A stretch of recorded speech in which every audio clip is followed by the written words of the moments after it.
Hey y'all, this is Elijah Henderson from the Cryptid Studies Institute, bringing you the first part of a great ongoing project.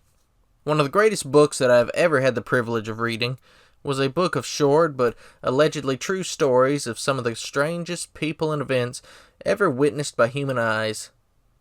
This book is titled, strangely enough, by C.B. Colby, and I cannot convey just how much I love this book, and it contains some of the greatest stories that I've ever heard, some of which have inspired videos on this channel.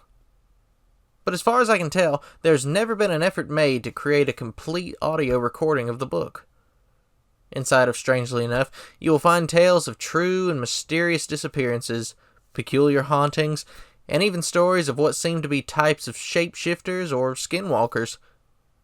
Like I mentioned, this will be an ongoing project, and each part will be uploaded weekly to our secondary channel, Cryptid Studies Plus. The first 3 stories will be uploaded here just to give you a sampling, then the rest will be uploaded there weekly. So I invite you to watch them there.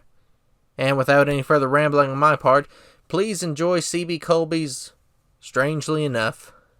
The Light in the Window. On a train going through Canada one night, some of us were sitting up pretty late telling yarns.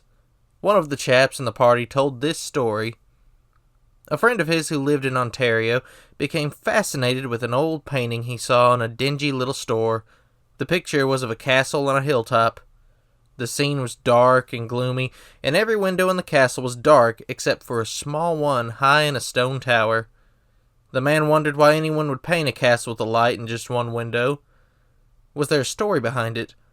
He bought the painting and hung it in his home, but all he could learn was that it depicted a castle in Scotland. There was neither signature nor date.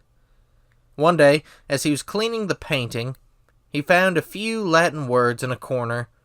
He asked a friend to translate the words for him, and learned that they meant, "Every century it will be dark."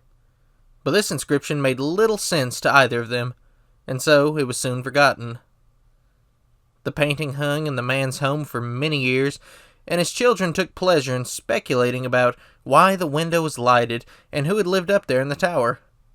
It was quite a source of conversation for many years, but it was to become even more so.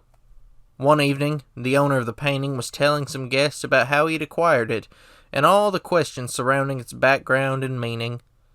The guests wanted to see this unusual and mysterious piece of art, so they all trooped into the hall where it hung. Imagine their astonishment and their consternation of their host to see that, on the painting, the window in the tower was dark.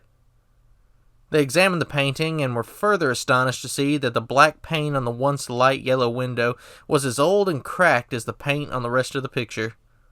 There were no signs that it had ever been different, let alone bright yellow. After the guests had gone, the embarrassed host unsuccessfully tried to find a solution to the puzzle. The next morning he returned to the painting and felt his skin crawl, for again the window in the tower was lighted. Then he thought of the Latin inscription, "Every century it will be dark." He made a note of that date and began a serious search into Scottish history. Eventually, these facts were uncovered. The castle had been the home of an evil character who had 2 sons. He hated the elder son and kept him locked in the tower, while his younger son had all the wealth and pleasures he could give him. Exactly 500 years before the night when the painted window was dark, the imprisoned elder son had died in the little room high in the tower.